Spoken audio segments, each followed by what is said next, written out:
These films that I have are the only ones existing in the world.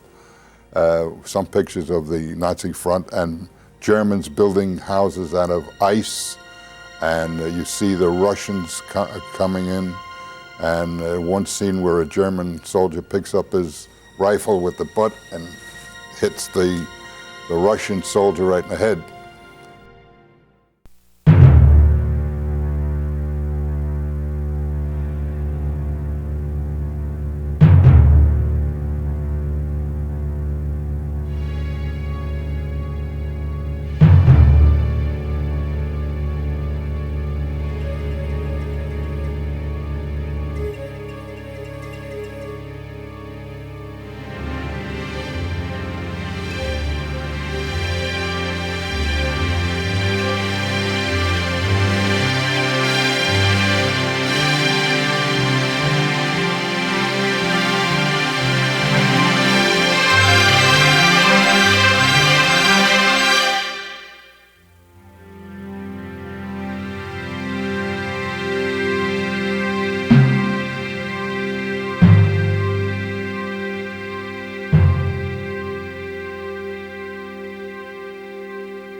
Welcome to Triumphant Spirit, America's World War II Generation Speaks. This program is a series of broadcasts featuring the stories of a generation that fought and won the Second World War. No matter how they fought the war or where, on the home front or the battlefield, each veteran featured on the program contributed valiantly to a victory that changed the 20th century. Here are their stories in their own words. They are stories of actions and deeds that not only helped shape the outcome of the war, but the very world we live in today. Providing the Army with film and photographic support was the US Army's Pictorial Service based in London, England.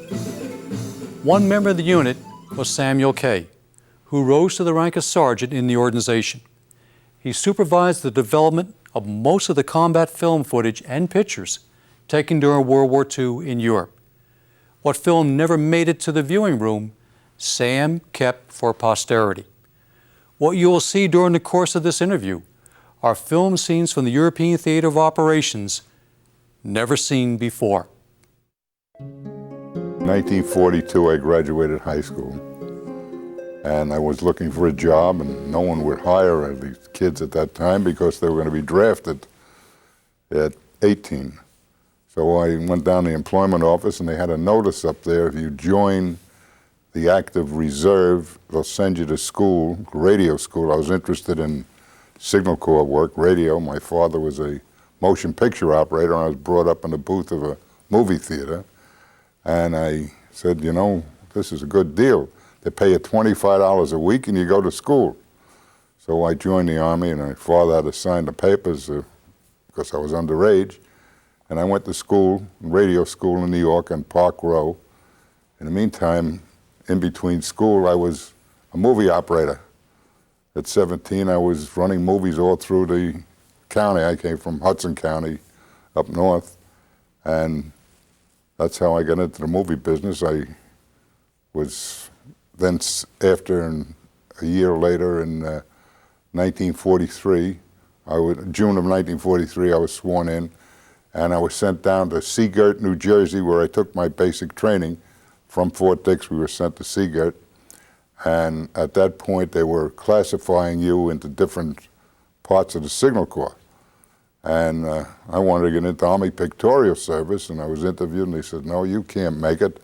They're only taking Hollywood people. There were a lot of Hollywood people that were taking basic training down at Seagirt. And they said, you have to take a second course for training. I said, well, how about truck mechanic? Because I was mechanically inclined, and fine. Next thing, I was sent up to Fort Monmouth going to truck mechanic school. And I was there a couple of days. Everyone was issued tools, and they didn't issue me any tools. I thought maybe I did something wrong. The next thing, they called me into the orderly room, and they said, you're being shipped out. I was shipped to Astoria, Long Island, Paramount Studios, in Army Pictorial. And there I was there for a couple of years, about a year and a half. I went to, they sent me to Bell and Howell in Chicago, repairing projectors. In the meantime, I ran movies over in Astoria, training films, which they produced training films there. It was a regular studio, and they made movies. And then I went to RCA in New York and became a projector repairman. There were only 50 spec numbers in the Army, and I was one of the 50 that had that training. When you, now where did you go from there? You went to London after that? No, after that I was shipped down to Halibut Signal Depot in Baltimore, was there for a while. Then I came back to Astoria, and we got our orders to be shipped overseas. That was in March 1944. I was shipped out from Fort Hamilton, Brooklyn. I went over on a Queen Elizabeth.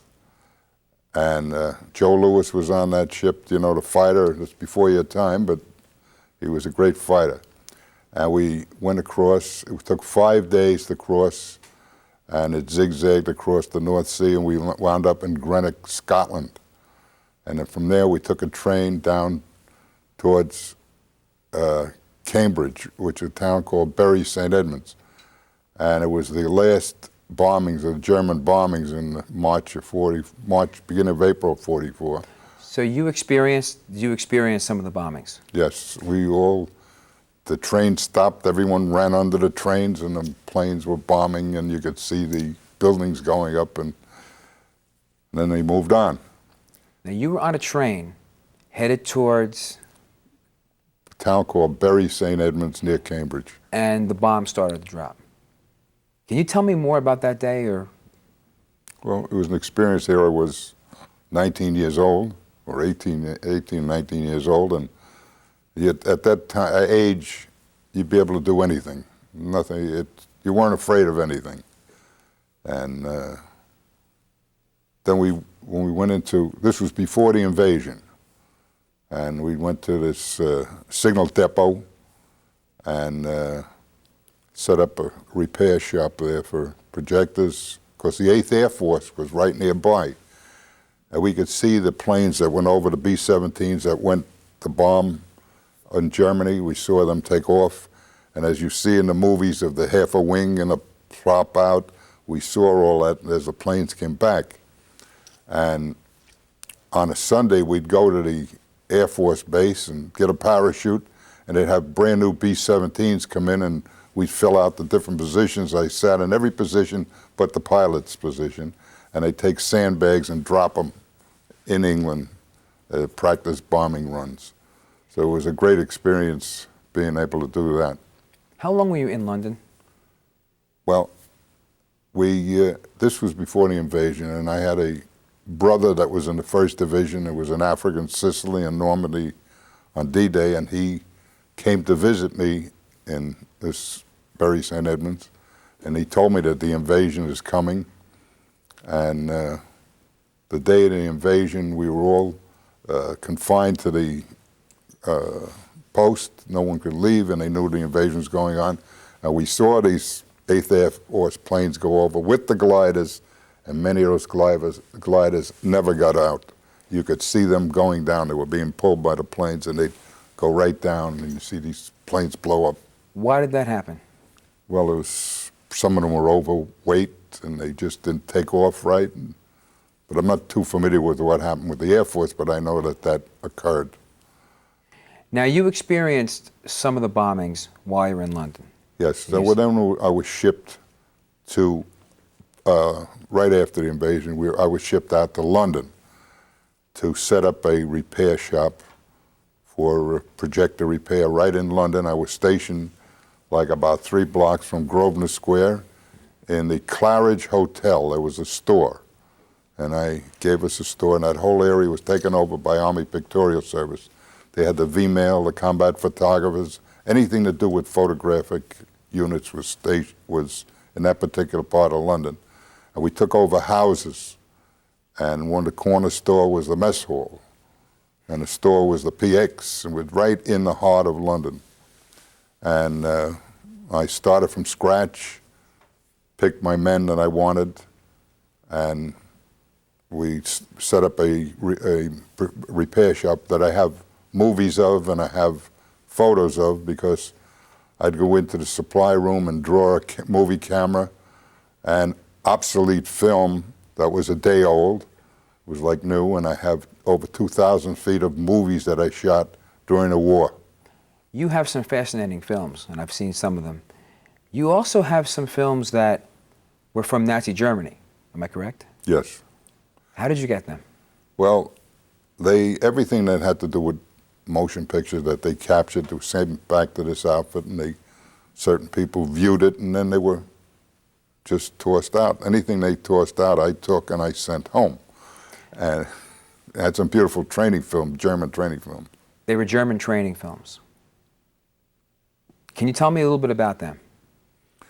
Well, as I remember viewing them, there were some of their bombers, some of their weather stations in the Alps, the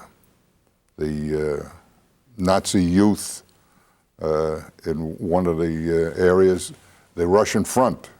And I believe that these films that I have are the only ones existing in the world. Some pictures of the Nazi front and Germans building houses out of ice, and you see the Russians coming in, and one scene where a German soldier picks up his rifle with the butt and hits the Russian soldier right in the head. What was it like being 19 years old during World War II in London? It was great. I was in a service outfit. I was just fortunate to be doing what I did, and I didn't ask for it. I asked for it, but I mean, there were thousands of troops in England that were service troops, that were non-combatant.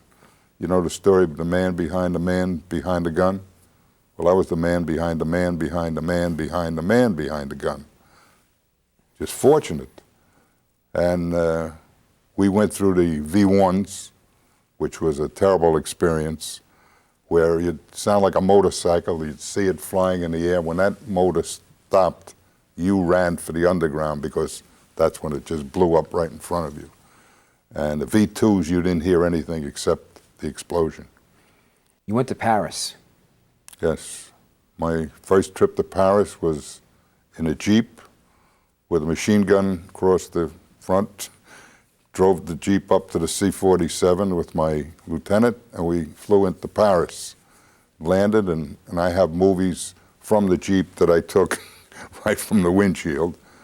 And I have all shots of Paris, and my brother came to visit me in Paris, and I saw him there.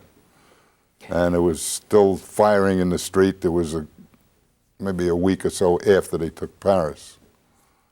So you were in Paris after D-Day? Yes. There was still firing going on in Paris. What was going on? Tell me about that.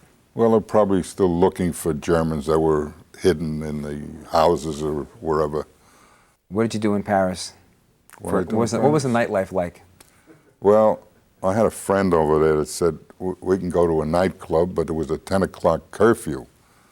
And he said, don't worry about that. He said, they don't bother us here. And it was loaded with GIs and women. And the next thing at 10 o'clock, the MPs came through all the doors. Everyone was rounded up. They were running into the men's room, the ladies' room, try to get away from them, but we were all rounded up. And we were marched down the street and put in a French prison where we stayed overnight. You had some fun over there. Yeah. Okay. What was your most profound experience? Well, seeing the English in the undergrounds at night when the bombing started, and you'd walk over them to get into the trains, and I believe that the Americans couldn't have taken what the English took during the war, because it really was a horror scene where there was bombed out buildings all over, and the people were a different breed, but they had a inspiration and an incentive to do the right thing. Also in Paris, when I was shipped to Paris afterwards, and we'd go with our food. We have mess kits, and you'd empty the mess kits in the garbage barrel. The people would be standing there taking the food out of your mess kits to eat, because there wasn't any food. And that was a terrible experience to see these people that they were hungry.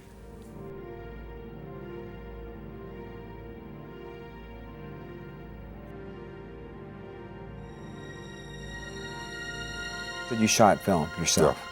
The only ones that I shot, they were at the end of the war. My two brothers and myself met in Reims, France, and I have movies of the three of us. As I said, my brother was an officer in the 1st Division, Africa, Sicily, Normandy, and D-Day, and then he went to Korea. But he was the provost marshal in Reims, France, and I had a younger brother that didn't finish high school and went into the service. I was in the Battle of the Bulge, and he was wounded crossing the Rhine. And he was in the 87th Division going home through Camp Brooklyn. And I came over, and we all met. And I came with salami, scotch, and bagels. And we had a great time. And I have movies of all of us there in Reims, France. I want to get back to your family in a moment, because you had 4 members of your family in the service. When you arrived in London, how did the British people treat you? Great. The British really accepted the Americans because we were there to save them. So it was a very good feeling with the British people.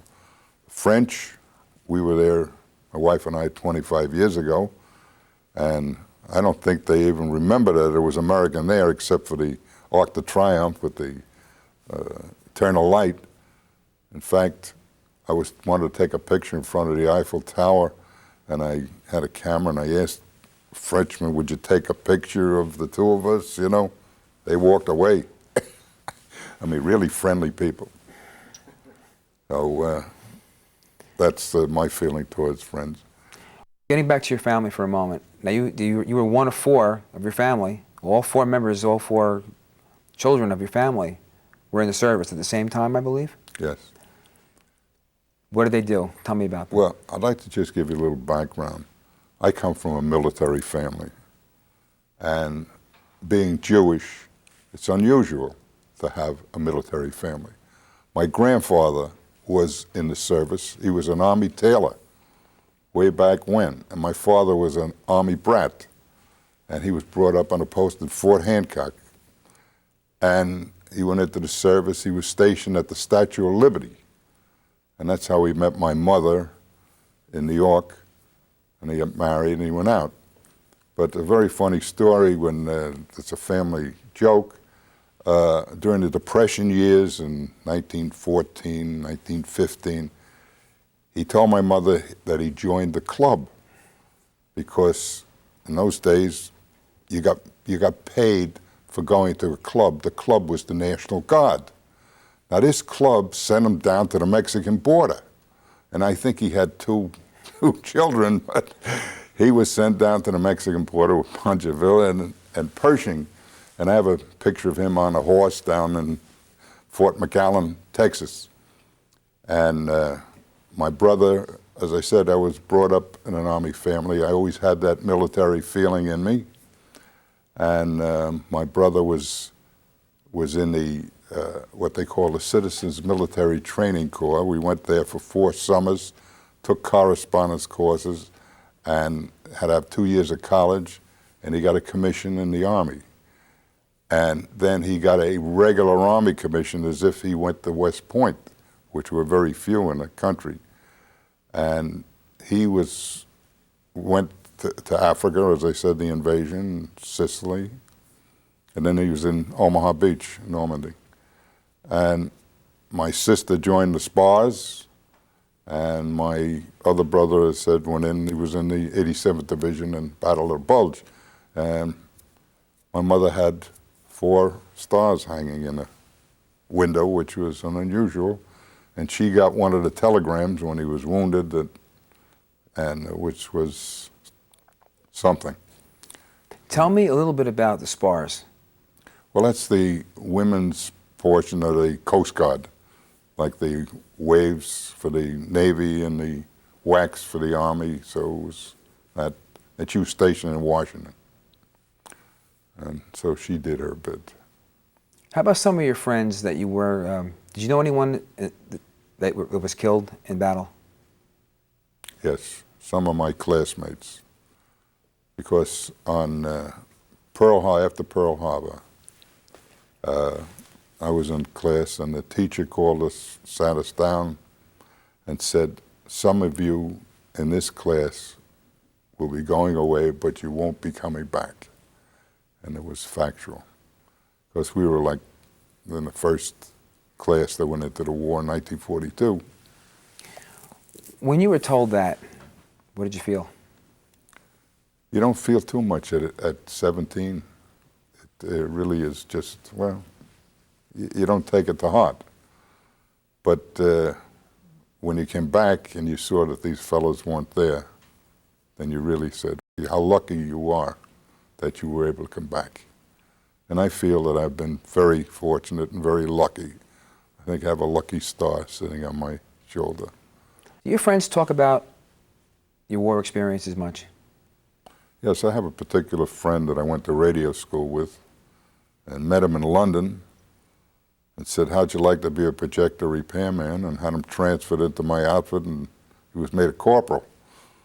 And I still see him afterwards, and I talk to him, and it was an experience. It was an experience, and again, he was fortunate like me. And sometimes it's hard to get veterans to open up and talk about their war experiences. Why do you think that's so? I can understand that, because these veterans were in combat. I had 2 experiences I can tell you about that of combat veterans. We used to show movies at hospitals. We didn't show them, but we'd be there while they were having their equipment set up. And one fellow that was in the hospital came over to me and said, he said, I can't go back, I can't go back. He said, he just came out of that must have been an invasion, because this was in England that happened. And that he was all shaken up, and I can understand it. If you're in combat and you've done certain things, you just can't take it. And then there was a fellow that was in the combat that was put into our outfit. He was a driver, and every time he'd hear a bomb go off, he'd go ballistic. And because he was shell-shocked and he couldn't take that pressure. Now, I don't know how I would react under combat, or you or anyone else. So that these men are heroes, definitely are heroes, and that's why they don't want to discuss what happened. This is something you think they want to keep to themselves? Yes, they do want it. Now, I just finished Brokaws' book, The Greatest Generation Speaks, and it's really a beautiful book, and it really makes you feel that when any of you were there, you could understand the feelings of these people. And good book. You're married. You've been married for how long? It'll be 55 years in September. Congratulations. And the young lady sent me a Dear John letter, because I met her in high school.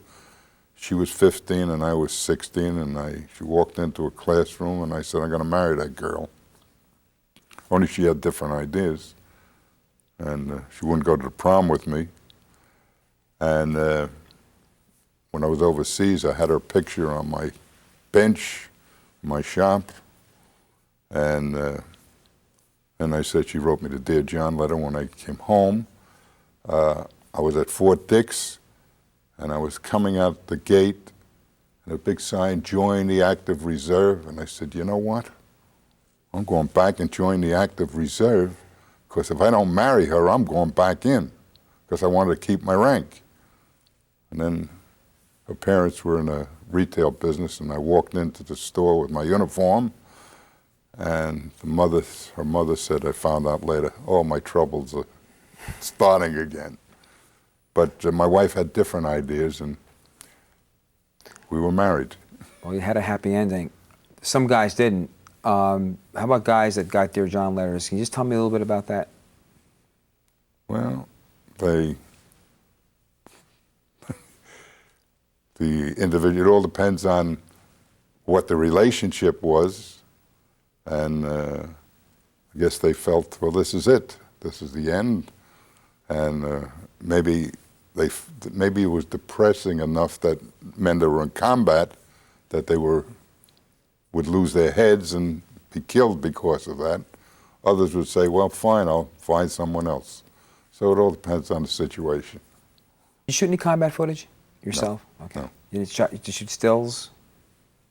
No. I was able to acquire a lot of pictures that were from Normandy on D-Day, which I turned over to the museum, and I turned over all my Army gear, my uniform. I save everything, and because I felt I started at that Seagirt, and I'll finish there, and I gave him my uniforms and everything. I have all my memorabilia that I have.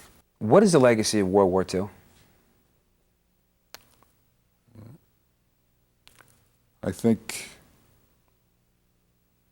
we went there to show the world that there is a democracy and there are free people. And although 50, 60 years later, it seems to coming a full cycle around where there's too much going on right now that we may wind up the same way we were in 1940. And that's what I'm afraid of for my children and my grandchildren. How do you think your children or grandchildren will respond if they're called to, or not just your grandchildren or grandchildren, but the younger generation? Well, the American people always take the call to arms from the Revolution to the World War II and Korea and Vietnam and Desert Storm. They were there when they were needed. They did their job. If you had to choose one favorite film that you have, what is it? Hard question, I know. I think with my brothers, the three of us together, because that was really a great thing. And in that, there were other people from my hometown, which was Bayonne, New Jersey, before I retired down here in Belmar. There were fellows there that are not living anymore. They died within the last couple of years, and they were younger than me, too. So I'm fortunate to be 77 years old.